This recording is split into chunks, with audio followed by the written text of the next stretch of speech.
Ya, Bapak Ibu pagi hari ini saya mau berbicara tentang pemurnian hati. Nah, Bapak Ibu kalau kita memurnikan emas caranya bagaimana? Ya, Bapak Ibu bisa cari di Google, kesannya kok kayaknya menyakitkan ya. Nah, bagaimana kalau kita berbicara tentang pemurnian hati? Sama enggak kurang lebih prosesnya kayak pemurnian emas? Ya, karena sering sekali kita diumpamakan bahwa kita tuh harus dimurnikan untuk menghasilkan emas yang murni. Ya, disingkirkan segala bentuk kerikil, tanah, dan sebagainya supaya kita punya kemurnian. Nah, pemurnian hati itu berbicara tentang hati kita yang harus ikhlas, tulus. Ya, tidak punya tendensi apapun. Dan yang namanya kepentingan kita cuma kepentingan kerajaan Allah. Bapak Ibu, ada sebuah ilustrasi begini. Ada seorang pemilik pengusaha hebat, dia memiliki beberapa usaha gitu ya. Dan salah satu usahanya ini tersentral di ibu kota. Ya, bangunannya cukup tinggi, ada 77 lantai. Dan seorang pengusaha ini punya seorang anak laki-laki, ya, dan anak laki-laki ini, Bapak Ibu, ditugaskan untuk mewarisi dari perusahaan besar ini. Ya, anak laki-laki ini pun bekerja. Nah, anak laki-laki ini punya banyak pegawai, ya mulai dari level staff, office boy, termasuk para manajer-manajer yang ada. Nah, Bapak Ibu, semua manajer-manajer ini bekerja dengan luar biasa, dengan antusias luar biasa untuk mencapai yang kesuksesan daripada perusahaan ini. Nah, tetapi dari antara semua manajer ini, Bapak Ibu, dari semua manajer-manajer dari tingkat bawah sampai kadif, sampai ABM, sampai apapun lah, jenjang itu berserata begitu, ada seorang manajer unik gitu ya. Manajer ini sederhana sekali, hanya manajer yang punya pegawai bawahan hanya 33 orang. Ya, punya manajer lagi ada yang manajernya 12 pegawai di bawahnya dia.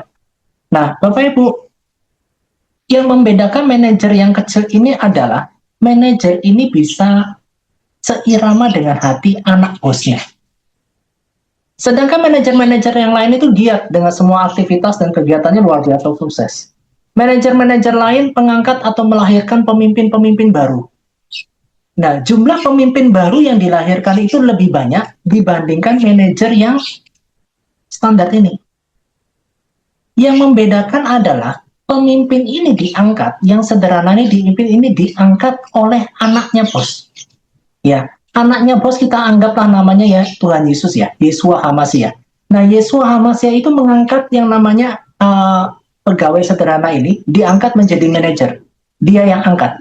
Nah, sedangkan beberapa pemimpin-pemimpin ini, ada yang diangkat sama Yeshua HaMashiach, pemimpin si A, B, C, D, E, F, G, melahirkan pemimpin baru, J, K, L, M, N.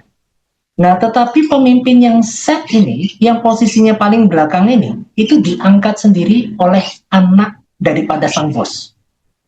Nah, anak ini, anak bosnya dengan si set ini, itu bisa, komunikasinya bisa nyambung.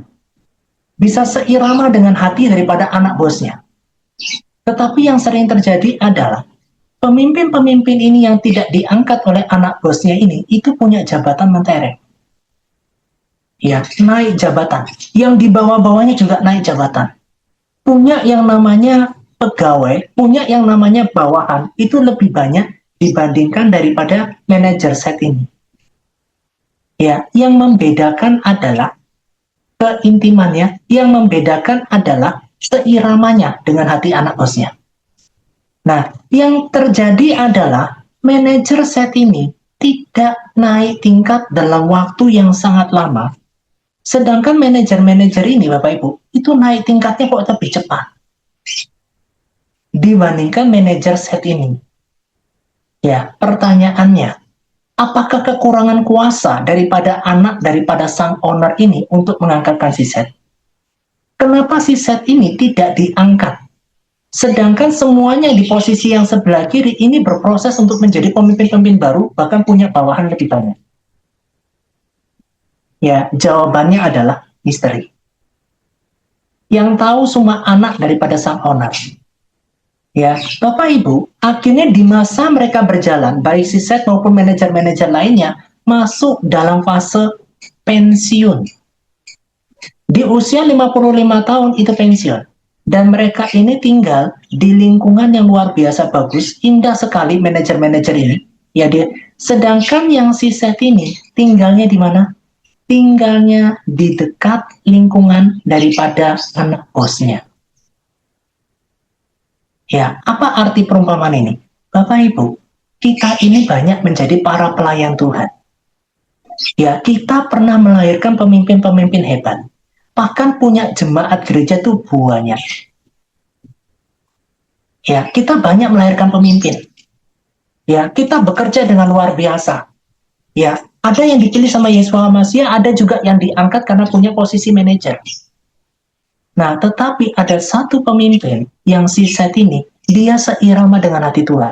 Di masa pensiunnya, rumahnya dia ini dikasih sama anaknya ini dekat sama rumahnya dia. Nah, sedangkan yang manajer-manajer ini dikasih rumah itu berjenjang ke bawah. Nah, Bapak Ibu, yang saya mau sampaikan begini.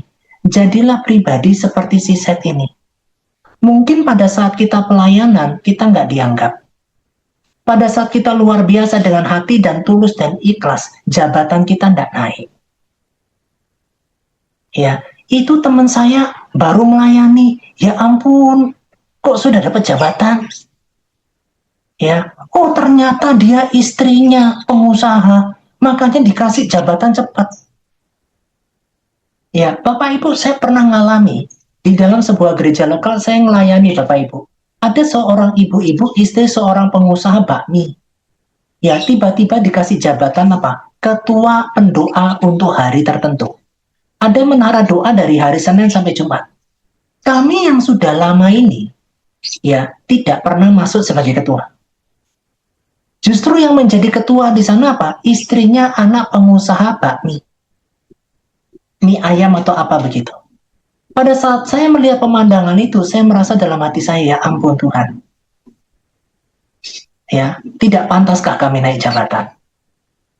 Ya, Bapak Ibu, terkadang murninya motivasimu itu dimurnikan lewat peristiwa-peristiwa macam seperti ini. Mungkin kita bukan hamba Tuhan besar. Mungkin kelompok sel kita itu tidak melahirkan jemaat, tidak banyak split-split. Tapi kalau kamu seirama dengan hati Tuhan, saat kamu masuk nanti di dalam masa perhentianmu di dalam kerajaan Allah, rumahmu dekat dengan Tuhan Yesus. Sedangkan rumahnya mereka itu jauh dari posisinya Tuhan Yesus. Ya, gambaran apa yang kita dapatkan pada saat ini? Banyak kok hamba-hamba Tuhan itu naik dari jabatan dari apa? Gembala sidangnya yang naikkan. Betul itu karena Tuhan. Betul itu perusahaannya Tuhan. Tetapi hanya sedikit orang yang diangkat seperti Seth ini. Terkesan kita tidak pernah naik jabatan. Ya, ini berbicara tentang apa? Hatimu tidak dimurnikan. Kita berpikir tentang jabatan. Kita berpikir tentang sesuatu hal. Aku sukses, aku berkembang, kerohanianku berkembang, pasti aku dapat jabatan. Salah besar. Kerohanian kita tuh tidak bisa diukur dari tolak ukurnya seperti itu. Kalau Bapak Ibu hanya seorang ibu rumah tangga biasa, hanya pegawai sekretaris biasa, tetapi kalau kamu pelaku firman, kamu seirama dengan hati Tuhan, di masa pensiunmu, rumahmu tuh dekat dengan anaknya sang owner. Dan sifatnya itu jauh menikmati di hasil akhir. Bapak Ibu, kita masukkan dalam firman di Matius 20 ayat yang 1-16. Apa yang firman Tuhan katakan? Adapun hal kerajaan surga sama seperti seorang tuan rumah yang pagi-pagi benar keluar mencari pekerja-pekerja untuk kebun anggurnya. Setelah ia sepakat dengan pekerja-pekerja itu mengenai upah sedinar sehari, ia menyuruh mereka ke kebun anggurnya. Kira-kira pukul 9 pagi ia keluar pula dan dilihatnya ada lagi orang-orang lain menunggu di pasar. Bapak Ibu perhatikan, jenjang jamnya berbeda. Ya, katanya kepada mereka, pergi jugalah ke kebun anggurku. Dan apa yang pantas akan kuberikan kepadamu, dan mereka pun pergi. Bapak Ibu harus bawahi kata ini ya. Apa yang pantas yang akan kuberikan kepadamu, itu yang akan diberikan. Jadi Bapak Ibu, bukan banyaknya tentang pelayanan kita, bukan banyaknya tentang sekuler kita, bukan tentang banyaknya perpuluhan yang kita kasih, bukan tentang sumbangan yang banyak kita kasih, tetapi Tuhan itu, anak itu berkata apa? Dan apa yang pantas akan kuberikan kepadamu. Ya, tolak ukurnya di mana? Bukan jabatanmu, Ya, bukan kehebatanmu, tetapi yang pantas di dalam pemurnian hatimu. Ya, Nabi Samuel pernah terkecoh. Wow, penampilannya keren. Ya, Tuhan berkata apa? Kamu melihat perawakan, tapi aku melihat hati. Ya, Bapak Ibu, perhatikan ayat yang berikutnya. Ya, kira-kira pukul 12 dan pukul 3 petang, 9, 12, ia keluar pula dan melakukan sama seperti tadi. Kira-kira pukul 5 petang, ia keluar lagi mendapati orang-orang lain pula, lalu katanya kepada mereka, "Mengapa kamu menganggur saja di sini sepanjang hari?" Kata mereka kepadanya, "Karena tidak ada orang yang mengupah kami," katanya kepada mereka, "Pergi jugalah kamu ke kebun anggurku." Ketika hari malam, Tuhan itu berkata kepada mandurnya, "Panggillah pekerja-pekerja itu dan bayarkan upah mereka, mulai dengan mereka yang masuk terakhir hingga mereka yang masuk terdahulu." Bapak Ibu perhatikan ya, mulai masuk terakhir hingga masuk yang terdahulu. Bapak Ibu perhatikan ini. Maka datanglah mereka yang mula-mula bekerja kira-kira pukul 5 dan mereka menerima masing-masing 1 dinar. Kemudian datanglah mereka masuk terdahulu, sangkanya akan mendapat lebih banyak, tetapi mereka menerima masing-masing 1 dinar juga. Ya, disangkanya.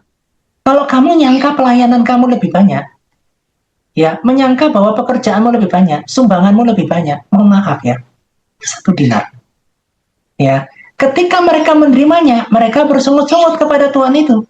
Katanya, mereka yang masuk terakhir ini hanya bekerja 1 jam, dan engkau menyamakan mereka dengan kami yang sehari untuk bekerja berat dan menanggung panas terik matahari.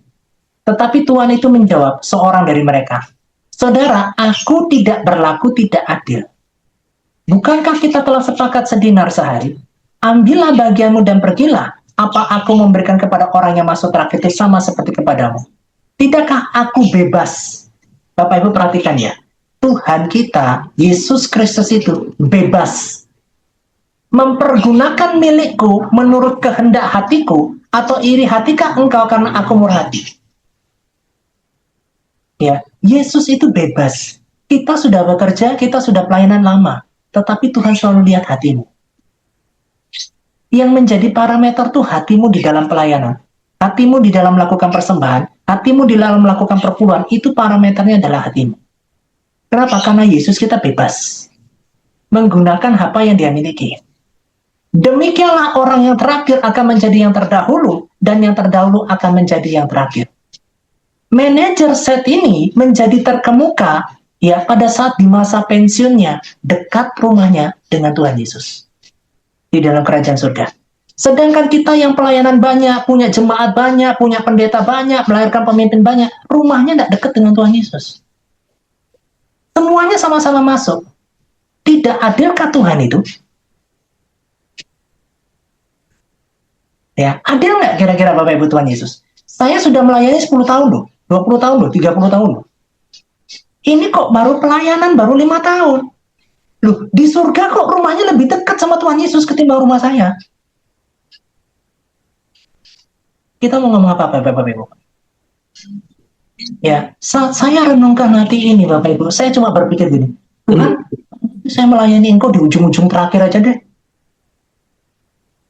Ya, tetapi Tuhan memberikan jawaban begini, bukan tentang waktu, jam 9 pagi, jam 3 sore, jam 6 sore, tetapi tentang respon hatimu di hadapan Engkau. Ya, saat saya itu saya berpikir gini, Tuhan, aku hanya mau menjadi manajer yang set, yang seirama dengan hatimu. Karena tujuan kita Bapak Ibu, rumah kita nanti di surga, pensiunnya kita nanti di surga, ya apakah kita dekat dengan Tuhan Yesus nanti di sana? Dan kita akan mendapatkan penghormatan yang besar dari semua orang-orang hebat yang ada di bumi pada saat kita di surga karena rumah kita dekat dengan Tuhan Yesus. Jadi di dalam kerajaan surga itu ada rumah-rumah yang dekat dengan Tuhan Yesus Bapak Ibu. Kemuliaan yang tidak terkira itu pada saat kita dekat dengan Tuhan Yesus. Ya, bukan berapa banyak jemaatmu. Ya, yang menjadi perbedaan rewardnya adalah rumahmu yang dekat dengan Tuhan Yesus. Ada seorang pendeta besar di Amerika Serikat itu, dia begitu giat dan sebagainya, rumahnya bagus indah. Tiba-tiba malaikat bawa melihat sebuah rumah yang gede, bagus, keren. Ya, pendeta ini nanya, ini rumahnya siapa? Rumah pendoamu. Loh, kok bisa pendoa saya? Saya menginjil loh. Saya terbang ke sana kemari khotbah loh. Ya, tuh malaikat tuh berkata apa? Kamu sudah banyak terima persembahan. Kamu sudah banyak terima pujian. Kamu sudah dibelikan mobil baru dan sebagainya. Tetapi hambaku yang hina ini, ya, dia berdoa untuk kamu supaya kamu tidak jatuh. Ya, setelah saya merenungkan ayat ini Bapak Ibu, ada satu kata yang saya lihat di Matius 20 ayat 15. Tidakkah aku bebas mempergunakan milikku menurut kehendak hatiku? Ya, Yesus Kristus itu bebas loh. Kamu mau pelayanan lama, tidak pelayanan lama, yang tentukan siapa kehendak bebasnya Tuhan Yesus. Saya teringat Bapak Ibu dengan sebuah lagu mengatakan begini, ajari aku mengerti perasaanmu, mengerti detak jantungmu. Biarkan aku punya keintiman hanya denganmu, sampai kau dapati hatiku seirama dengan hatimu. Tidakkah kita sekarang tuh berlomba-lomba Bapak Ibu, hati kita tuh seirama? Apa yang membuat kamu tidak murni hati? Apa yang menyebabkan kamu pelayananmu begitu panjang, tetapi rumahmu di surga kok jauh dari Tuhan? Ya, pertama motivasi kita tidak benar. Kamu hebat di luar sana, tetapi saat masuk rumah, kamu tidak tunduk sama suami.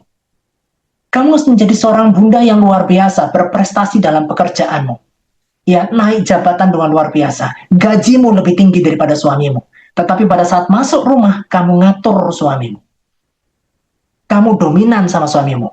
Kamu tidak tunduk sama suamimu. Itu dilihat sama Tuhan. Ya, apa yang membuat rumah kita bisa jauh dari Tuhan? Pada saat kita masuk ke Dorea, pada saat kita masuk ke komunitas, ya, pada saat dikasih tugas yang kecil, kamu berkata apa? Tidak. Pak Sutrisno tidak tahu saya ya? Saya ini temannya pejabat loh. Saya ini begini loh. Ya, saya punya koneksi banyak loh. Ya, saya di kantor saya sukses tuh. Saya pengusaha sukses tuh. Kenapa? Karena kau pandang statusmu. Kalau kamu mau masuk di dalam sebuah komunitas yang takut akan Tuhan, apapun status yang kau punya, sehebat apapun kau di luar sana, masuk ke Yayasan Dorea, kamu harus di titik nol. Ya, tidak boleh membanggakan apapun. Karena Tuhan pandang itu. Ya, jangan pernah pandang apapun yang pernah kau berikan kepada komunitas atau kepada gereja. Jadilah titik nol. Ya, Bapak Ibu, kami punya komunitas. Ya, sebuah komunitas kami biasakan begini. Saat masuk di dalam komunitas, kami tidak mau pandang masa lalumu. Kami tidak mau pandang apa prestasi kerjamu di luar sana. Tetapi kalau masuk di komunitas yang takut akan Tuhan, kamu harus di titik nol. Kamu harus lepas itu semua. Ya, Bunda, nanti tolong catat-catat ini ya, tolong dibantu dicatat ya. Kok aku dikasih tugas kayak begini? Ya ampun, aku di kantor aja aku ngatur orang. Di sini malah aku diatur. Kerjaannya cuma gini lagi. Ya, cuma jadi asir lagi. Kamu nggak tahu ya, saya di kantor itu dihormati. Waduh. Ya, makanya firman Tuhan berkata, aku bebas mempergunakan milikku menurut kehendak hatiku, karena Tuhan nilai. Ya, kamu hebat di luar sana bisa khotbah luar biasa. Ya, luar biasa keren. Nyanyi worship leader luar biasa. Kamu dapat pujian luar biasa. Sampai rumah, kamu dapat berkat. Kamu pelit sama istri sama anakmu. Tuhan nilai loh. Dan pelitmu tidak berubah. Istrimu minta duit, banyak drama air mata dulu baru keluar duit. Tuhan nilai loh. Ya, kamu masuk ke dalam pelayanan, masuk di dalam komunitas rohani, itu sudah tidak ada sistem jabatan. Kamu harus masuk ke titik nol. Ya, kamu nggak bisa lihat orang itu mandang kamu punya apa di belakangmu, tidak. Berbicara tentang apa? Kerendahan hati. Bapak Ibu, saya berdoa ya, di Dorea ini akan banyak pengusaha-pengusaha hebat itu masuk ke sini. Ya, orang-orang hebat akan masuk di sini. Saya mau sampaikan, latih mereka rendah hati, latih mereka lemah lembut. Di dalam Matius 11 ayat 29 berkata apa? Pikul lakuku yang kupasang dan belajarlah daripadaku karena aku lemah lembut dan rendah hati.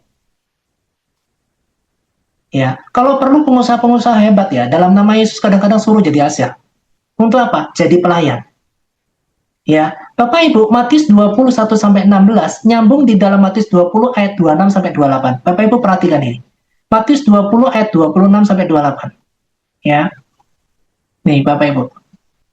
Tidakkah demikian di antara kamu? Barang siapa ingin menjadi besar di antara kamu, hendaklah kamu menjadi pelayanmu. Ya, dan barang siapa ingin menjadi terkemuka di antara kamu, hendaklah ia menjadi hambamu. Manajer ini jadi hamba yang saat ini, dari manajer-manajer hebat yang punya pengaruh hebat, yang punya prestasi hebat, yang banyak melahirkan pemimpin-pemimpin hebat, dia jadi hamba. Tetapi di masa pensiunnya, rumah dia dikasih sama anak daripada pemilik bos ini. Rumahnya dekat dengan anak ini. Ya, ayat yang ke-28. Sama seperti anak manusia datang bukan untuk dilayani, melainkan untuk melayani dan untuk memberikan nyawanya menjadi tebusan bagi banyak orang. Bapak Ibu, ayat ini banyak nampar saya loh, betul. Dan ayat ini banyak membuat memotivasi saya.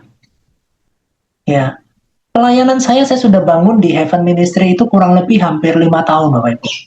Ya, di Google Meet ini sama, seperti ini kurang lebih sekitar 24 akun yang masuk, sekalipun mereka bersama keluarganya, ya 24, 26 gitu ya, paling banyak 33 begitu. Saya hanya berpikir begini, Tuhan, kok kuantiti saya kok nggak nambah ya? Ya, tiba-tiba ada suara roh ngomong kayak begini, nah itu bukan urusanmu. Ya, urusanmu cuma satu, kamu seirama dengan hatiku. Bahasa itu saya cuma berpikir, aduh Tuhan, kamu cuma seirama dengan hatiku. Kamu mengerti detak jantungku dan kamu mengerti apa mauku. Dari situ saya cuma berdoa, Tuhan berikan aku keintiman sama Tuhan deh. Ya, Bapak Ibu masuk di dalam dunia pelayanan, masuk di dalam komunitas termasuk komunitas Dorea ini. Bapak Ibu harus tepaskan semua jubah yang kau punya. Kamu harus titik nol. Kamu harus rendah hati. Kamu harus mau diproses. Kamu harus mau dimurnikan hatimu. Ya, yang menjadi gagalnya kita menghadapi pemurnian hati karena pride. Ya, karena status yang kita punya. Ya, karena materi kita yang banyak. Ya, mau nggak Bapak Ibu dimurnikan? Mau tidak mau, suka tidak suka, pemurnian itu pasti dilakukan. Baptisan api itu pasti akan dilakukan. Bapak Ibu, saya mau berdoa di dalam nama Yesus, Dorea ini menghasilkan pemimpin-pemimpin yang lemah lembut dan rendah hati. Supaya apa? Nanti rumah kita di surga, itu rumah kita dekat dengan Tuhan Yesus. Toh. Ya, untuk kita pelayanan kita yang mungkin kuantitinya tidak banyak. Mungkin pada saat ini kita hanya CGL aja atau GKM tidak pernah naik-naik. Hanya jadi pendoa syafaat saja di gereja, tidak naik-naik. Yang harus kau kejar cuma satu, seiramalah dengan hati Tuhan. Kamu ngerti tentang anak manusia itu. Kamu mengerti tentang Yesus Kristusmu hatinya seperti apa. Dan kamu bisa meresponi dengan benar. Ya, masa pensiun kita akan diganjar lebih besar daripada manajer-manajer yang punya banyak anak melahirkan anak pemimpin, yang banyak melahirkan CG-CG baru, yang banyak melahirkan KM-KM baru. Tetapi rumah kita di surga itu berbeda dengan mereka. Ya, makanya kenapa Tuhan suka dengan yang namanya hubungan. Tuhan suka yang namanya keintiman, supaya kita ngerti perasaannya. Kita ngerti detik jantungnya. Dari situ saya cuma berdoa. Dari pengertian ini saya cuma berdoa, Tuhan. Ya, jangan pernah saya kasih kekayaan kalau membuat aku terhilang. Jangan memberikan saya kemiskinan kalau membuat aku mengutuki Engkau. Tetapi berikanlah makanan yang secukupnya untukku. Kalau Engkau memberikan kekayaan kepadaku, Engkau sudah membuat kapasitasku lebar. Bahwa tujuanku cuma satu, membantu banyak orang. Menjadi hamba, menjadi pelayan yang berkenan sama Tuhan.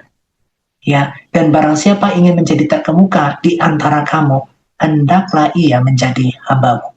Saya berdoa dalam nama Yesus, Bapak Ibu, Dorea ini menjadi tempat pelatihan. Untuk apa? Jadi hamba Tuhan yang berkenan di hadapan Tuhan. Lepaskan semua atributmu, apapun itu. Ya, mau manajer, penguasa, apapun, kalau sudah masuk ke pelayanan Dorea, harus lemah lembut, harus rendah hati, harus berkenan sama Tuhan, dikasih tugas apapun jangan ngeyel, ya, jangan merasa aku punya status hebat, lakukan dengan setia, lakukan dengan kesungguhan hati, lakukan dengan tulus ikhlas, lakukan semuanya untuk Tuhan. Apapun itu mau tugas kecil, besar, atau menengah. Ya, Bapak Ibu, saya ramah hati Tuhan. Saya tidak kasih firman yang menyenangkan kuping ya, Bapak Ibu ya. Tapi saya mau kasihkan firman yang Bapak Ibu bisa terteguh. Karena banyak nanti firman yang disampaikan itu jarang ada yang mengajar, menyatakan kesalahan, memperbaiki kelakuan hidup dalam pertobatan. Banyak khotbah yang kalian dengarkan itu senangkan kuping. Ya, kami mau berjuang untuk jadi hamba Tuhan bukan untuk menyenangkan kupingnya Bapak Ibu. Tapi kami mau ngajar, mau nyatakan kesalahan harus kita perbaiki kelakuan. Itu tandanya Tuhan sama sayang sama kita. Ya, sama kita hidup dalam pertobatan.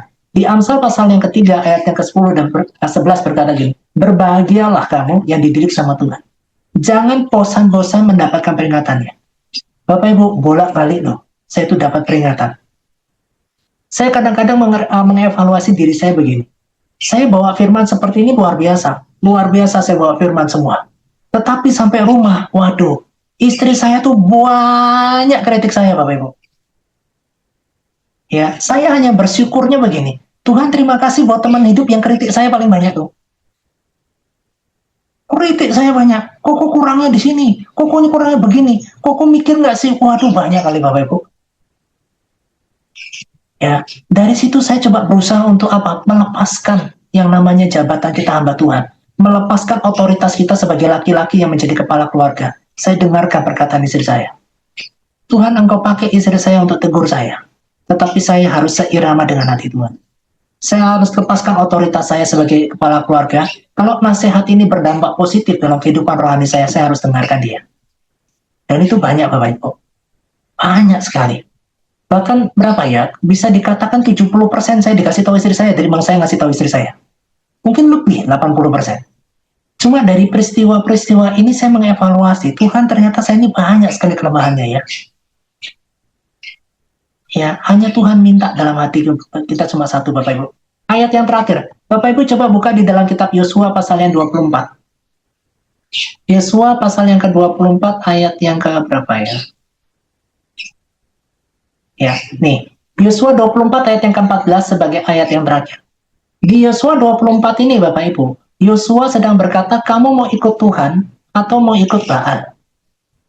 Ya, di ayat Yosua 24 ayat 14 berkata gini, oleh sebab itu, takutlah akan Tuhan dan beribadahlah kepadanya dengan apa? Tulus, ikhlas, dan setia.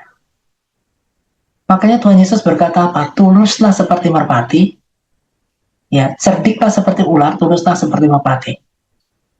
Ya, kamu pelayanan tulus dah. Ya, kamu memberikan persembahan tulus dah. Kamu ngasih perpuluhan tulus dah. Dan apa? Setia. Berbicara tentang setia itu berbicara tentang perjalanan. Jalan serta Yesus, jalan sertanya setiap hari, setia kau jalan ikut Tuhan. Apa maunya Tuhan kau ikut. Terkadang tidak mengenakan bagi dagingmu kau ikut. Ya, jauhkanlah Allah yang kepadanya nenek moyangmu telah beribadah di seberang sungai Efrat dan Mesir, dan beribadahlah kepada Tuhan. Jangan ada tuan, dua tuan dalam hidupmu, uang atau Tuhan. Kamu harus Tuhan. Ya, jangan sampai proses pemurnian hati ini kita gagal. Bapak Ibu, kalian harus dimurnikan. Saya harus dimurnikan. Ya, saya hanya berdoa Dorea ini menjadi salah satu metode Tuhan untuk memurnikan hati. Ya, di Dorea ini akan banyak orang-orang hebat akan kumpul sama kita. Ya, bahkan ada juga nanti pemimpin-pemimpin pengusaha hebat yang akan kecewa sama kita kalau tidak mau dimurnikan hatinya. Tetapi harus berani ngambil risiko. Ya, pilih yang Tuhan mau, bukan aku yang kita pilih. Bukan aku yang pilih, tapi Tuhan yang pilih. Tuhan Yesus memberkati, maju terus di dalam Tuhan, Tuhan memberkati Dorea. Ya, semuanya Tuhan berkati, Tuhan kumpulkan orang-orang yang baik, divine connection yang baik, tetapi pesan Tuhan cuma satu. Semua orang yang masuk dalam Dorea harus berani terima pemurnian hati. Tuhan Yesus memberkati. God bless you.